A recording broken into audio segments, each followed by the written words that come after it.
This is the story of police officers not helping you because they can't be bothered. This geezer was crouching down on the floor. He had blood pouring out of his fucking wrist. No, I didn't see him. This is the story of sexism at the heart of the police.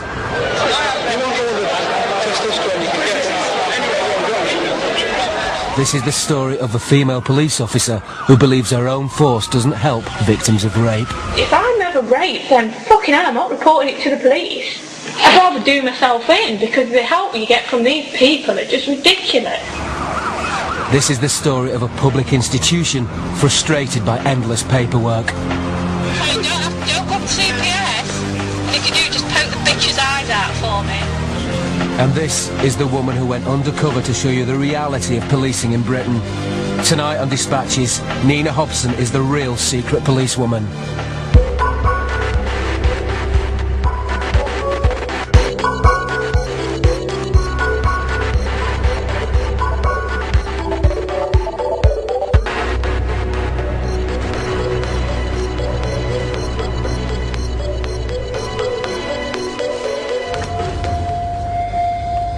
January 2006, and Nina Hobson arrives at Leicestershire Police Headquarters to receive an award for her outstanding performance as a police officer. Invite Nina Hobson to come forward. Deputy Chief Constable David Lindley congratulates Nina and a colleague on their work. Their commitment to the victims of harassment was clear, as was their enthusiasm, which has made me extremely proud, as indeed it has the rest of the Scotland. Leicester's Chief Constable Matt Baggott presents the award himself. What neither he nor his deputy know is that Nina Hobson is an undercover reporter. As part of a Dispatches investigation, Nina had rejoined the police 9 months earlier.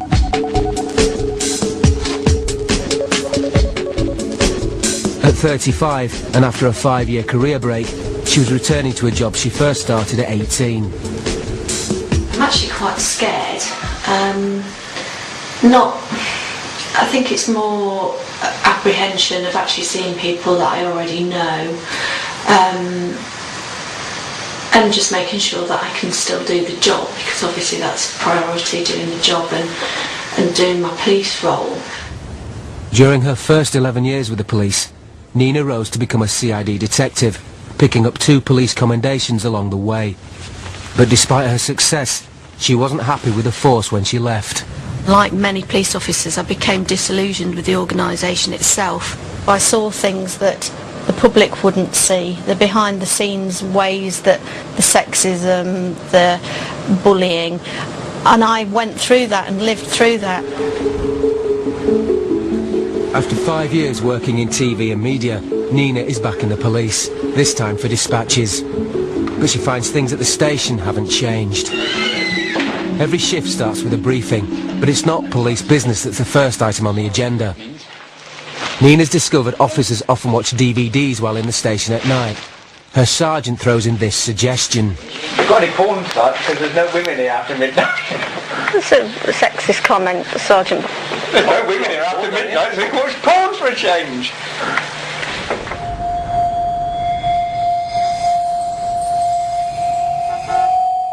These officers are supposed to be patrolling the M1. Instead, they drop around to Nina's house. So how are you?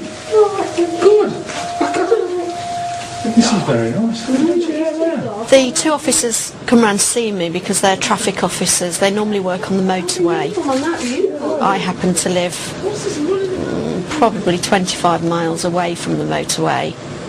And they called in for a cup of tea. So where should you be then now? How does it work? Between junction 21 and junction 18. Junction. Where's South Motorway car? Junction 21 and junction 18. Junction what? Video. Oh. But I'm only part-time, so I only get... Then I've got to show you this Is one. it sick? Yeah.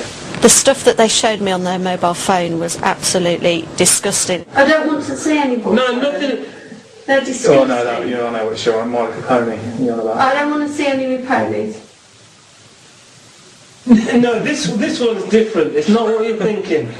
Seriously. That's it. Well, no, you can't, because if you don't want to explain. Well, if you explain to what do you think? Is it involving sex and a horse? Hmm. Let me have a look. Nina, I think you've already released yourself, haven't you? Just go upstairs, you'll find it. It's not very big. It's this one here. Go round. He always has that problem. No, honestly. The woman in that died 3 days later. Because of what she did in this. 7 days earlier, the Home Secretary had announced plans to make possessing extreme pornography illegal. Oh my gosh! While out and about, Nina found that at one local station, it's still accepted practice to display soft porn. Is it a male-only office in here? I'm in the process of taking stuff down. Wait. Is there any females work down here? Only, Bottoms and breasts everywhere. Porn and male police officers seems to go hand in hand. I don't know whether it's worse, it's certainly not better. Sexism is still very, very high. I think probably it's classed as being more acceptable now. That women who are in the police force now, you accept that the way that you're going to be spoken to or the things that are said to you, and it's acceptable banter. And the males tend to think if you don't agree with it, you shouldn't be in the job. It's not just PCs with porn that Nina encountered. She also found that being a woman defined her job in a way she found unacceptable. Here, a sergeant makes it plain to Nina he thinks women are not up to controlling crowds on a busy Friday night, and instead sends her on an errand.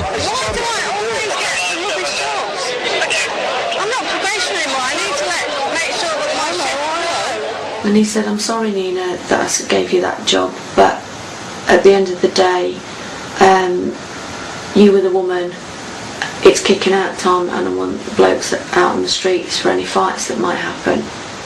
you might call me sexist, but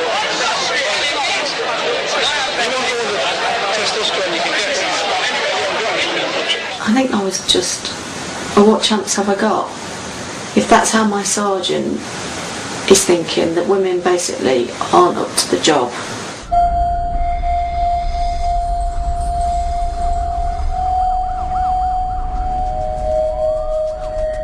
What I saw was endemic sexism, but taken for granted every day, the real world. This is men's real world, where they objectify women, where they watch pornography, where they make jokes about women's bodies. How can they firstly respect the women officers who they work with because of that, but also deal respectfully with women who are coming in complaining about sexual violence? The sergeant isn't alone in believing some aspects of police work aren't suitable for women. So why didn't you want your girlfriend to join? There's certain aspects of this job that I don't think women should have to do, really. I'm probably a bit old-fashioned when it comes to that. I don't think women should have to grapple around the street with pissheads that shout and scream in their faces. I don't think women should have to deal with, like, other violent arseholes, you know. I guess I'm chauvinistic when it comes to that. I just think, you know, in an ideal world it would be nicer if they didn't have to. There's other things, though, that I would shirk away from, like dealing with a rape, for example. So I guess it's like saying that women have got the uses. It's not. 3 months later, the same officer is... 3 months later, the same officer is confronted by a woman who says she's been raped. He decides to consult a senior officer on what to do before leaving the scene. What happened to that rape the other night? Oh, it was supposedly genuine, wasn't it? Because last I heard it was. And then a load of others come forward describing the same bloke and the same MO. One thought to us while we were there, we spoke to her, just tell her that if she wants to report it, she reports it sort of next week when she's ready. Because take this sort of thing with a pinch of salt. Who said that? Like I said, in my experience, they'll come forward and figure out. The officer who raises that comment was the first officer at the scene of a prostitute rape, and when he was relaying the details to his senior officer, it was then that take it as a pinch of salt, meaning it's a prostitute, they do this all the time, it might not be genuine. If a young officer is getting that sort of instruction off a senior officer, what chance have we ever got of changing the attitude of particularly men in the police force to how they deal with a rape, be it a prostitute rape, a domestic rape or a stranger rape? They're all rapes. Less than 4% of rapes reported in Leicestershire are solved. 12 of the country's 43 police forces have a worse record. One night at the station, Nina uncovered the story behind just one of the people who make up those statistics. A colleague is upset at the failure to send a scene of crime officer, known by the acronym SOCO, to visit an alleged rape victim. I'm absolutely appalled. But she's rung you tonight? She's ringing me every day. I've got messages. I've got messages yesterday, I've got messages today. She's ringing me today. There's a towel to be seized. They didn't even send SOCO round. SOCO wasn't sent round. It might have happened on Tuesday, but so what? There's still forensic evidence there on the settee.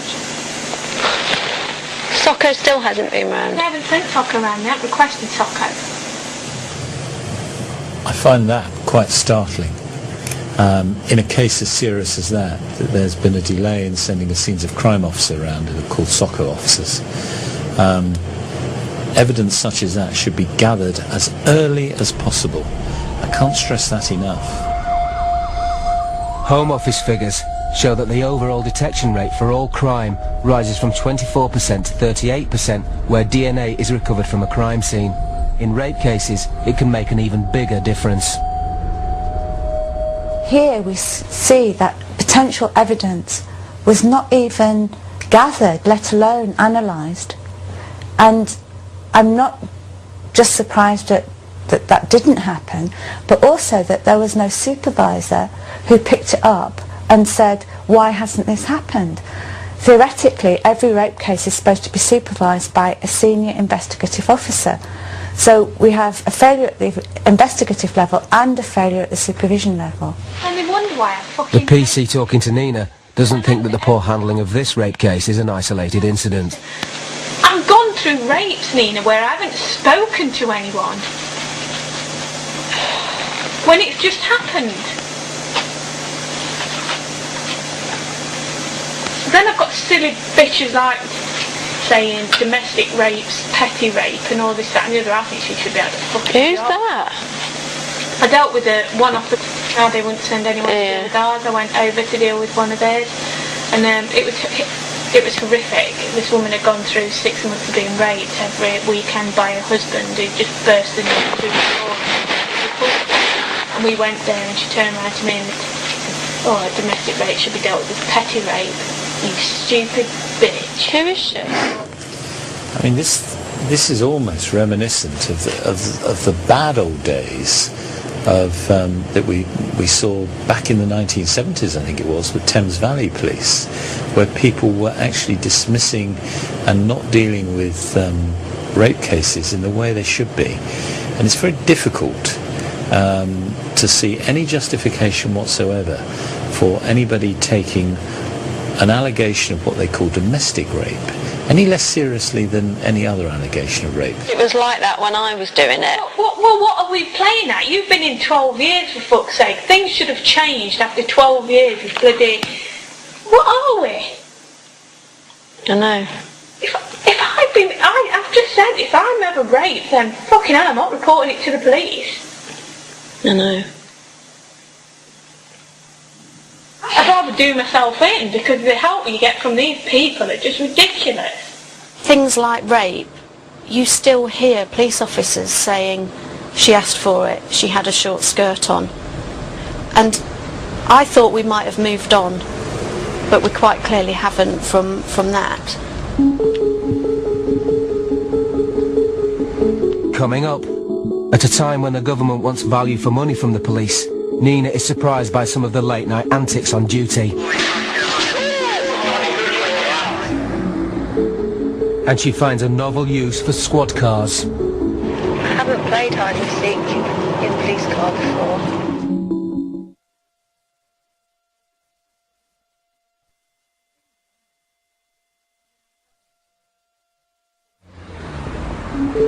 Nina Hobson is a police officer with over 11 years' experience. For 4 months, she worked as a dispatches reporter and filmed officers working in Leicester city centre. Sexist attitudes she hoped had died, she found alive and kicking. Even the police themselves are disgusted at the way their organisation can treat a rape victim. The 290,000 people who live in Leicester each pay around 30 pence a day for the police. It's an expensive service to run. Nina's keen to find out if those taxpayers are getting their money's worth. The sergeant's told us to go and get a Chinese tonight for the shift. The probationer goes because he's a probationer, and I go because I'm new. When we get there, we park on double yellow lines. We're allowed to park here. It's got police written on it. So we can't be sent to any other job. We're on our way there. With a ridiculous amount of food. But actually, we waited over an hour to get a Chinese meal. I'm trying to do 15 minutes. I hope you're all hungry.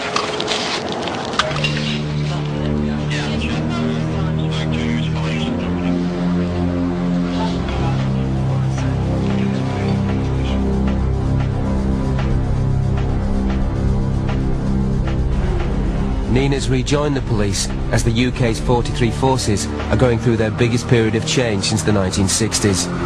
Across Britain, crime and the fear it creates seems permanently fixed at the top of the political agenda. But when working nights, our undercover reporter found fighting crime seemed to be the last thing on the minds of officers. Yeah, it'll be my choice. What a shame. And yours. Most night shifts, my shift, the guys tend to be playing poker or watching a DVD. This infuriates me because that's not how it should be. It's okay for firemen to sit in and play cards or play volleyball or even go to bed. They're reactive. They don't stop a fire by driving round. Police aren't reactive, we are proactive. By sitting in the police station, we're giving the criminals the green light. This wasn't a one-off, this was every single night shift, and it's just absolutely disgraceful. But cards wasn't the only game keeping officers from their work.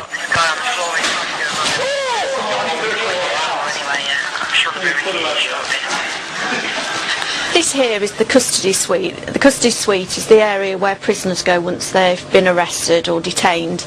And in here you have civilian officers, i.e. people who aren't police officers, working alongside police officers, a custody sergeant. You'll be hitting back. With the leather and the willow and all that? No, willow and all that. Willow on the leather. Well, I want to stay here. They've decided to play cricket along the corridor, which is all well and good if there's no prisoners there, if you've got nothing to do. But unfortunately here, I was actually waiting with a prisoner to bring them into the custody area. And rather than just stop their cricket and say, OK, Nina's here with a prisoner, they continued to play cricket and I was left to wait. Time wasting at night was habitual. What follows was recorded on just one night. Okay, do you want to play the game with me? What game is that you want me to play? The hide and seek. About 11 o'clock, I got a radio message from one of the police officers saying we're going to now start and play hide and seek. The game can't start till 12:30. Apparently that's the rules, that's the law. Oh, okay, I missed that one at Police College. You have to wait till at least after 12:30 because, you know, we can't let members of the public see that we're pissing about in police cars and not doing anything. So later on, there was 3 cars who played hide and seek. I was in one of the cars. I haven't played hide and seek in a police car before.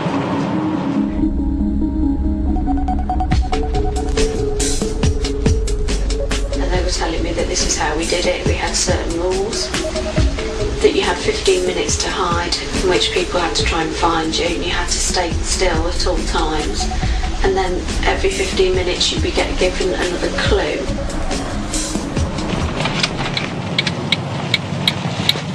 this can go on for several hours.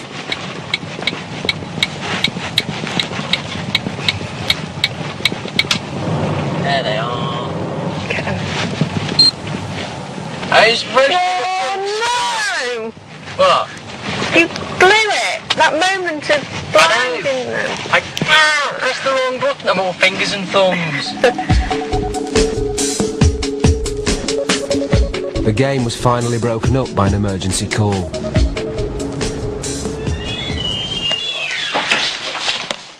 Seven hours into the same shift, and all officers are confined to the station. It's 5:30 in the morning. The radios went down at 5 o'clock, so nobody's allowed out till the radios are back on. The lads are playing poker again. Been playing for about an hour. A few more now joining. So at the moment, it's the ideal time to do crime. You have a clique, which tend to be, I think, the police officers, the boys who join the police force because if they think it makes them macho. And they're the ones who tend to be in the clique who say, well, we can sit and play cards.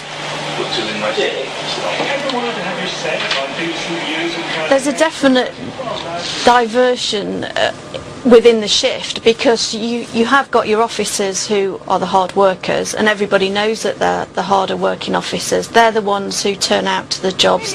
They're the ones who respond first to the incidents that come out on the radio, and it does cause real problem. There's a friction between the people on the shift. As the night comes to a close, that friction becomes clear. It just annoys me that there's no effort made by anyone To help out? to help out. They'll be off at 7, bang on. Yeah. Having spent the last 3 hours playing cards. Yeah. Whereas I've spent the last 3 hours or 2 hours doing a file, then turned out to a job when they asked us to. And then, because they've got your number for going to a job, you get sent some shit. Playing cards and other games in the station, rather than patrolling the streets, may not be the most serious offence. But some of what Nina witnessed has a much more direct and serious impact on the public. Police use a chemical spray called Captor as a first line of defence against violent prisoners. Sprayed in the face, it incapacitates an attacker by causing their skin to burn and forcing their eyes to close. It's extremely painful. For this reason, officers should have a canister of an antidote called diphoterine. At a briefing by this senior officer, Nina and her shift learn how the expensive but vital antidote is to be conserved. The diphoterine stuff for the Captor, can the van drivers make sure each of the vans has got some? I don't know where you get it from, that's your mission should you choose to accept it. And if you don't choose to accept it, you're still going to find it. Because the chances are the van is going to be at the incident where somebody's been captured. That is for the use of officers. If it's prisoners that get captured, they can be sorted when they're in custody suite. We're not messing about with them. I want it for officers. I'm thinking of your welfare and safety, and so that's what I want that used for. All right? It shouldn't be used for prisoners anyway. Well, from the training they said it's used for officers because it costs 50 quid a shot. Prisoners can bollocks. Well, I think that, if that went out in public domain, I think there might be issues with that. But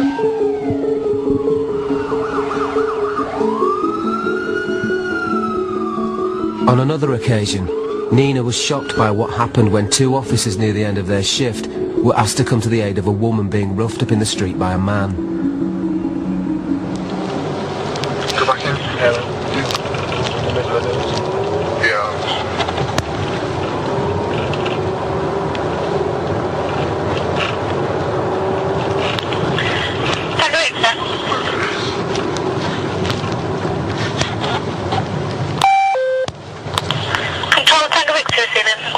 Is Tango Victor CCTV? Yeah, can you take a look now, street please, and then the junction with this DT's gone on there. Control any Charlie Sierra mobile able to attend the street near the market entrance. Apparently there's a DT male trying to force a female along. Started up outside, seem to be going up the street now. I don't want to attend to them.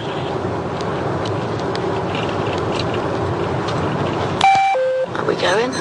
enough B shift that come on in. Let's have a look. They're not.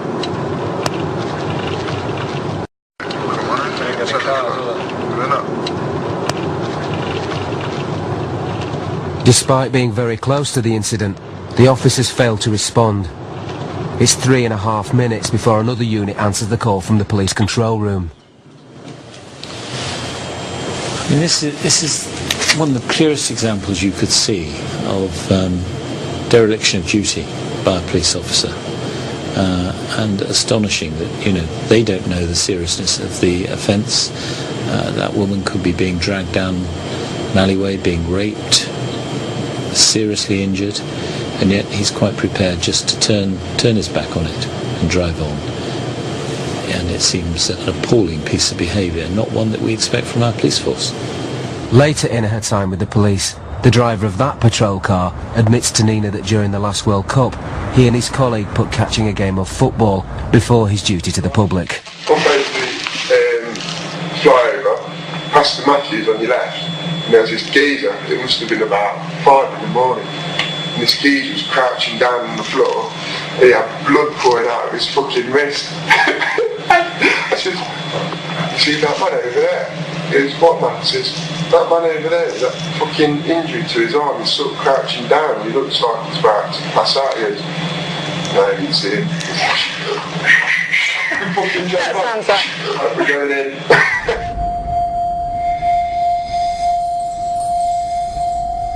It just makes my stomach churn. How can you say you are a police officer who has to look after members of the public? That is your job. That to protect life and property is a priority of a police officer. And you then laugh and boast how you drove by somebody. He actually says he looked like he was about to pass out. He might have died. He didn't care, as long as he watched his football match. That, to me, he doesn't deserve to wear a uniform and say that he's protecting life and property. Not at all. That wasn't the only time our undercover reporter saw officers putting themselves before the public. On this occasion, Nina and her crewmate had just returned to the station to eat, known in the police jargon as mealing.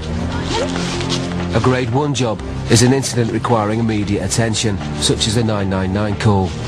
I said earlier that we were the only car that was out and about now, and he said, well, we won't be because we're going in for a meal. So a Grade 1 job came out, so I quickly got my stuff together, went into the canteen and said, Are we going to this? Are we going to this?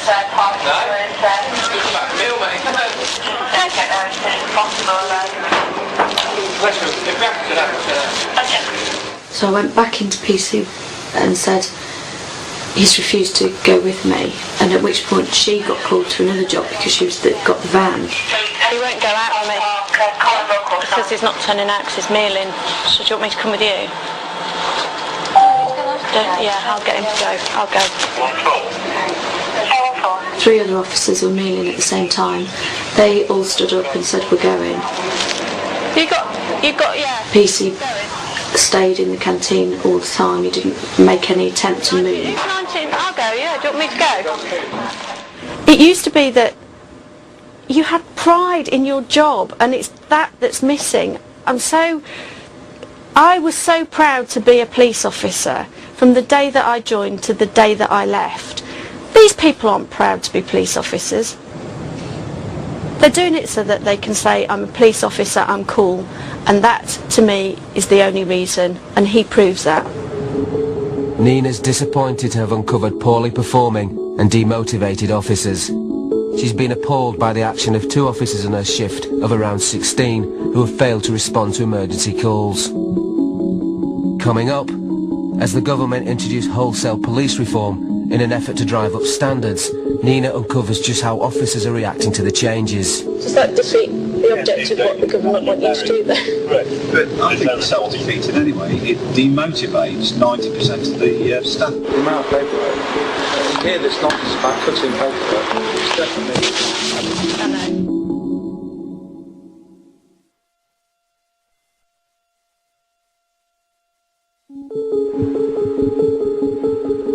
Undercover reporter PC Nina Hobson filmed the Leicestershire Police for 4 months. She uncovered poorly motivated, sometimes lazy officers and witnessed dereliction of duty. We don't want to attend her.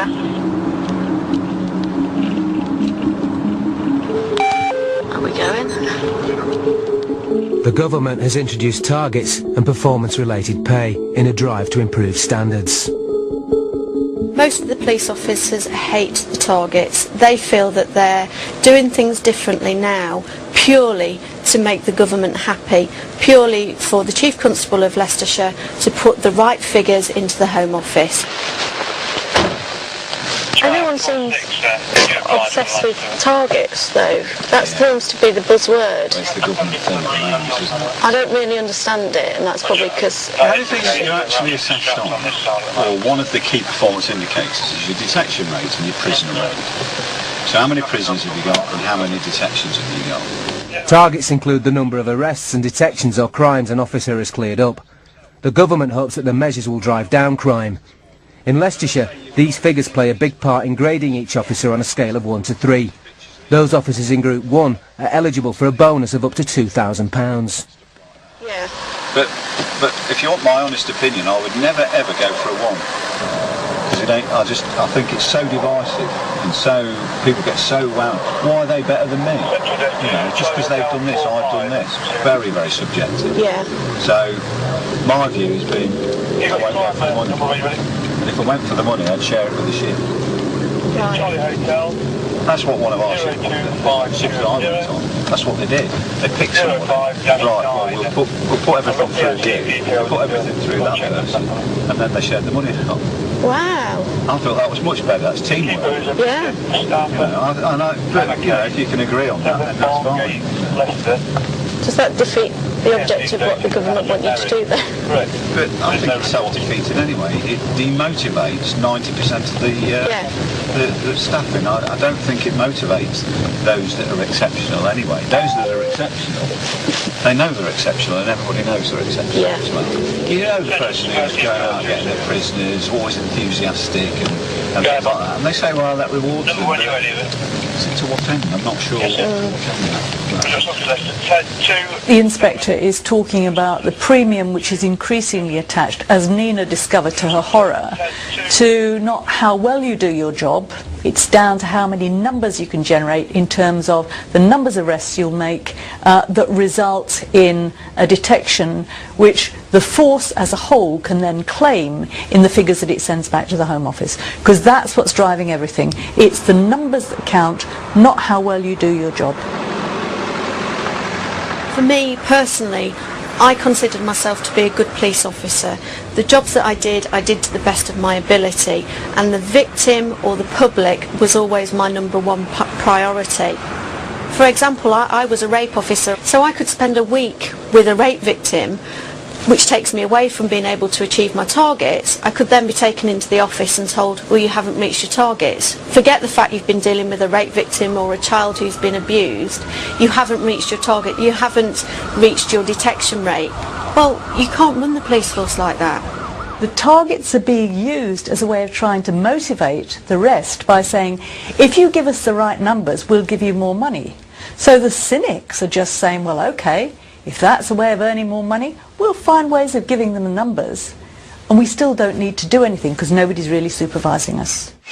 As Nina and 2 colleagues complete paperwork in the station, she learns exactly how to create the right numbers. Yeah. Go into a shop, and they all select chewing gum. Yeah. They all leave the store with chewing gum. Yeah. And brought back to the store. They all say that they do it themselves. They're passing through them, but they do it themselves with their own decision to do. Four crime plots. 4 offences of theft. Would you? One agree. I would do these days to get detections because that's 4. Because it used to be, that'd be, because they're all doing it. Joint effort, but what we're doing now is detection, sanctions detections is the name of the game. Detections are the name of the game, so if we're going to play it like that, and people are saying they've acted independently, then if we're going to play the numbers rule, then acted independently, then if we're going to play the numbers rule, then that's 4. 4 detections. 4 detections. That's what we did yesterday with there was 4 shoplifts, we left 1 alone, but 3. We've done 3 individual crime reports. Which is what I'll be doing. So isn't that why they're saying that we're getting really high crime then? Because we have to do everything. Because you're having to crime it specifically. If we're turning 1 crime into 4 for the sake of the figures, then the public aren't getting a true record of what's really going on. Right. You see, what I would do is I'll reprimand 1, create the crime report to take it 5. I'll do the next reprimand, I'll do the crime report, I'll link it, so that way upstairs won't put them together. It's harder for them to pick up. The reason the officers don't want their action to be picked up is that they're breaking the Home Office rules on counting crime. A police inspectorate report on Leicestershire published in October said the force itself had looked into the issue and found significant variances between the Home Office rules and practice on the ground. In the past, in the bad old days, you used to have high detection rates, and you used to have what was called, in a euphemism, noble cause corruption, where the result that the police were out to get were to lock up the villains by cutting corners if they didn't have enough evidence, but they would win the case nonetheless. Now that, of course, led to a lot of malpractice. The results thereafter now are simply to make the figures look right. Now I call that administrative corruption, and as between administrative corruption and noble cause corruption, I'm not sure that we've actually gained very much.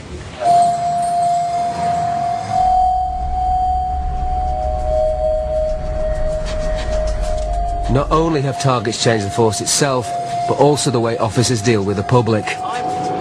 But they're taking away my discretion, whereas I can't sit people down now with a cup of tea and yell at them, get it all sorted over the table. I have to arrange and deal and file and crime. They're taking away discretion. There's more arrests now when there doesn't need to be. But you're stuck in the way that you deal. There's no such thing as detecting anything. Right. You can't do that. You have to have a reason why you do it, all the rest of it, and all the rest of it. So you can't say, right, yeah, dealt with it, everybody's happy, they've had a bollocking, which is all they wanted to do the person that happened in the first place. The great thing about the police force was we were given discretion. That's now gone, so in the past where you would probably say, don't do it again, you now are actually giving somebody a criminal record because it reaches a target. Once an officer has made an arrest, a decision has to be made whether or not to charge a suspect. Once charged, they'll be going to court. Here too, the government has made changes. The police used to decide who was charged, but now that decision is taken by the Crown Prosecution Service. The government's plan was to cut down on wasted court time. Many officers resent the change and complain that the new system wastes their time with mountains of paperwork.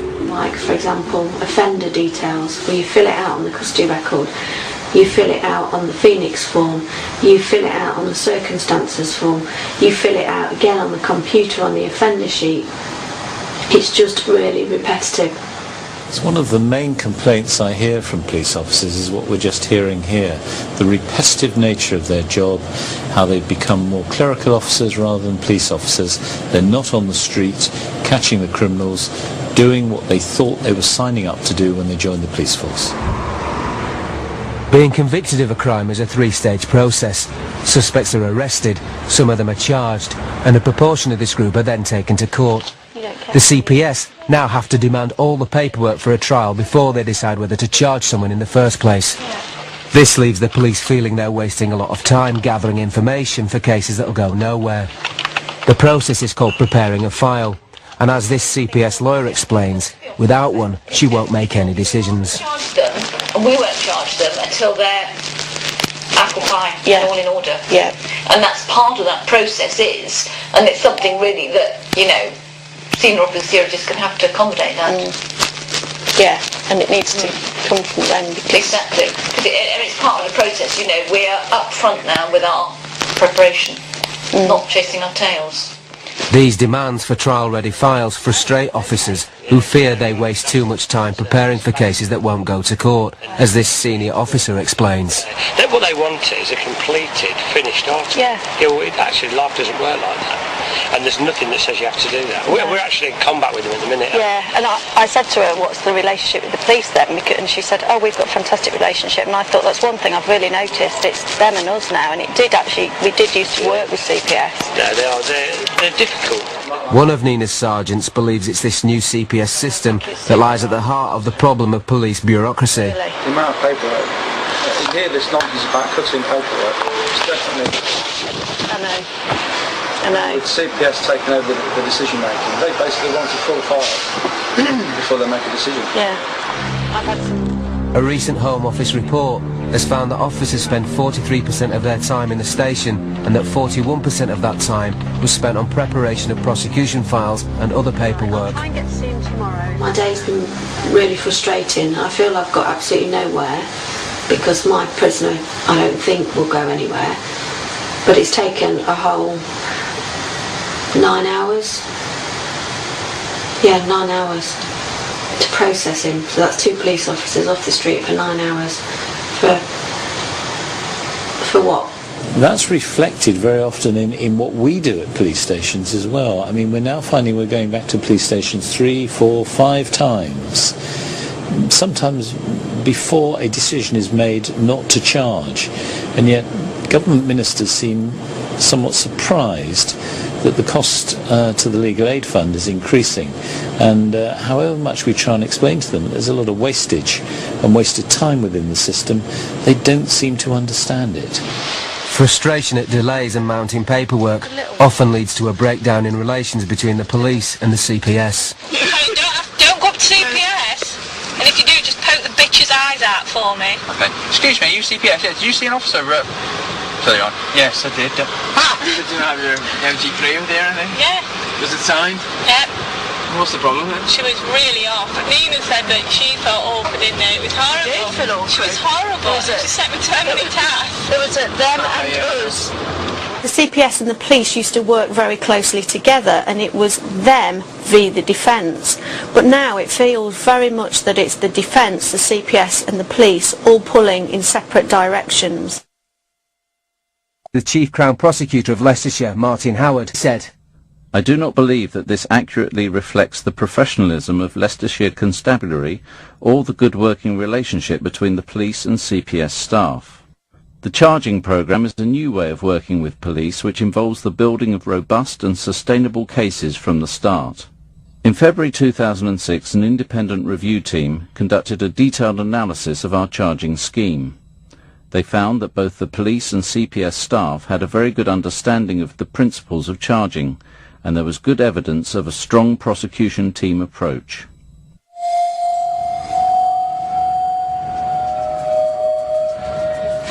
After 4 months filming, 16 years after she first picked up her warrant card, it's time for Nina to leave the police and return to civilian life.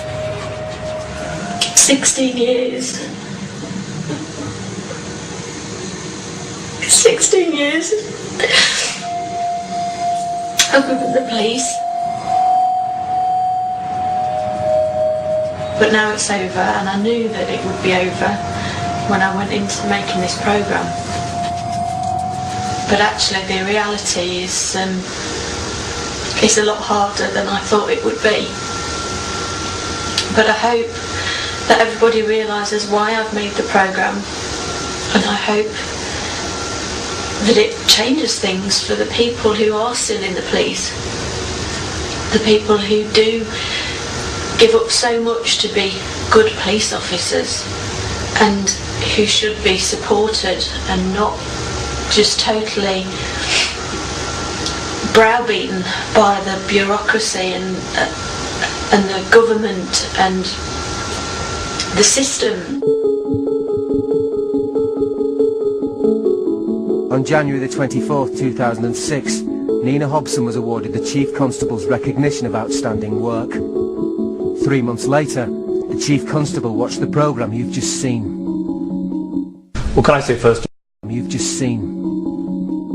Well, can I say first of all that I condemn the behaviour shown in the film, and on behalf of the vast majority of my decent and honourable colleagues, I would like to apologise to those individuals. As soon as we have the footage, we will deal with the matters and the issues very firmly and very swiftly.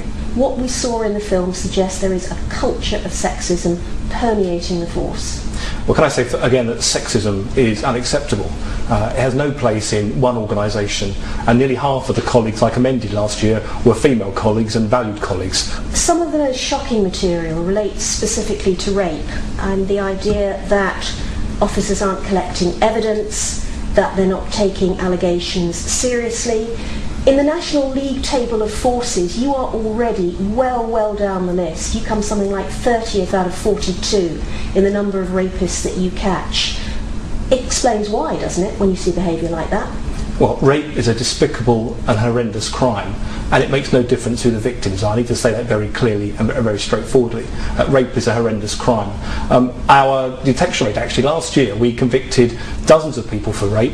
We've recently carried out a major review of how we conduct rape, and there will be many people who are satisfied with our approach. I don't want a single victim of crime, a single victim of rape not coming forward, because we have many victims who have had a fantastic service from us. We will clearly look at the incident you've shown on this film. We will forensically explore it, and we will learn the lessons from it. What you see is someone joking about driving past a man bleeding in the street, officers not responding to a woman being attacked. Isn't that an absolute dereliction of duty? Well, I am not going to condone the behaviour of individuals and their neglect of duty. As soon as we have the footage, we will look very carefully at what we have there, and we will deal with it swiftly and firmly. I am not going to condone, on behalf of the vast majority of my good colleagues who do not deal with incidents as they should. I'm going to condemn that behaviour very clearly. What comes through most clearly in part 3 is a real sense of demoralised good officers who feel they are being suffocated by targets, by bureaucracy. How much sympathy do you have with them? I'm a great believer that we are accountable for the public money that we're given. And I'm a great believer that as police officers we have to be accountable for the arrests we make, detections we have, and the quality of what we do. And I think what we see is a much more intense spotlight on police accountability. I fully support that, and I'm fully behind that, and it's something that I'm driving through in terms of reform. I believe the vast majority of our colleagues actually accept that, because they do an absolutely fantastic job on the people they serve. But if we have individuals that still need to accept their own accountability, we clearly will take measures to do that.